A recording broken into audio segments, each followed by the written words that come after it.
Joining me now is Congressman Michael Cloud of Texas. Congressman, good to have you with us today.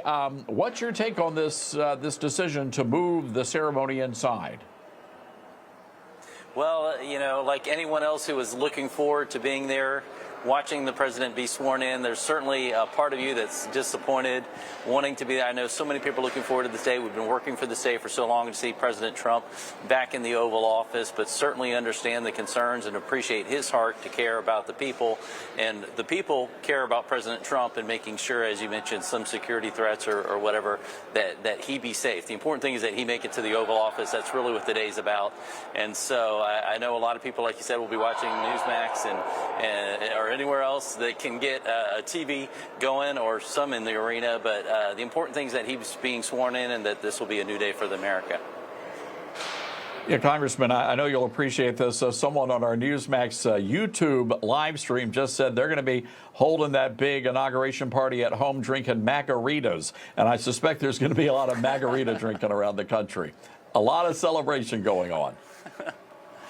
I suspect so. We've endured quite a bit over the last 4 years. Really, the freedom was at stake in this election when you think of what we've known to be Western society over the last few generations, and people I mean, just what it's meant for the world and world history. This is truly a pivotal moment. Thankful to see him return to the White House and bring much needed leadership to our country into the world stage.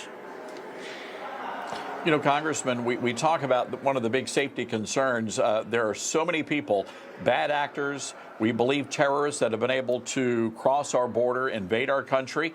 There's concerns about sleeper cells, all the more important for Kristi Noem's confirmation hearing today. How do you think she did? Well, from what I've seen, I wasn't able to watch the whole thing, but from what I've seen, it's been great.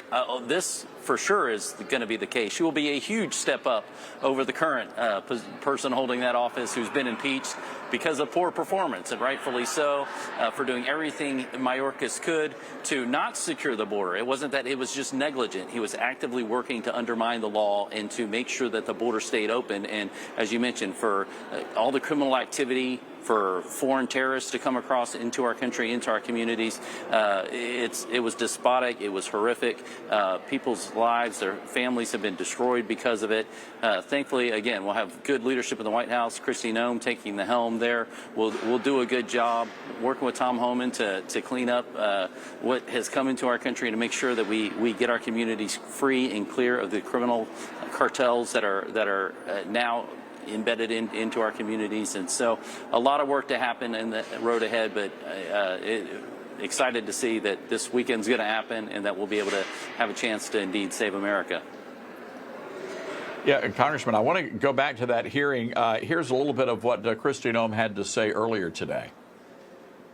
Now, securing our homeland is a serious, sacred trust that must be relentlessly pursued and can never be taken for granted. Being safe within our borders here in America is critical, and yet Americans feel less safe than they have felt in decades. Border security must remain a top priority. As a nation, we have the right and the responsibility to secure our borders against those who would do us harm. And we must create a fair and a lawful immigration system that is efficient and is effective and that reflects our values.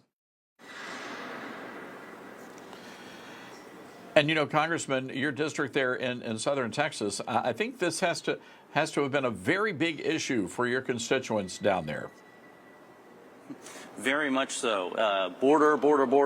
The top three issues in my district for sure. Of course, people concerned about the economy and everything else we've seen out of the Biden administration that's been so crazy. But the border, how it's affected our communities, of course, how it's spread now to affect every community in our country. We've got to secure the border. And like Kristi Noem said, there's a right way to come to our country. Indeed, my wife came as a naturalized citizen. There's a right way to come to this country. Having an open border is the wrong way to come to our country. We need to incentivize the right way and make sure that we absolutely close the border and protect our communities, to keep fentanyl off our streets, keep cartels out of our communities, do everything we can to restore safety and security to the American people. And Congressman, real quick, on the House side, you guys have a lot of work to do. I know the DOJ committee getting ready to cut a lot of spending. You think we're going to be able to see that happen? I sure hope so. You know, we've seen in times past where even good Republicans will go out there and talk the talk, and then when it comes time to walk the walk or to put your name on that bill, it might be something different. I'm very optimistic, though, about where we are. The American people's eyes are open to the critical fiscal situation that we're in.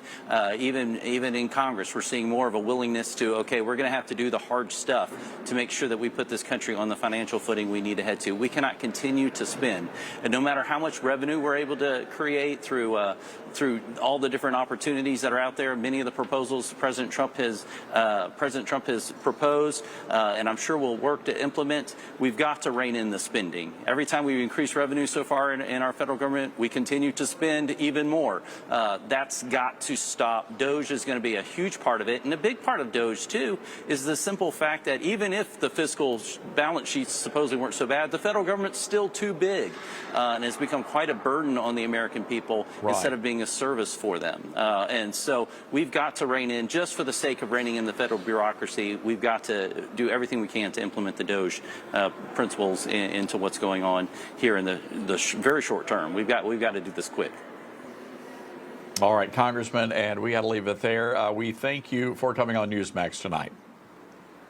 Thank you. God bless you. So with President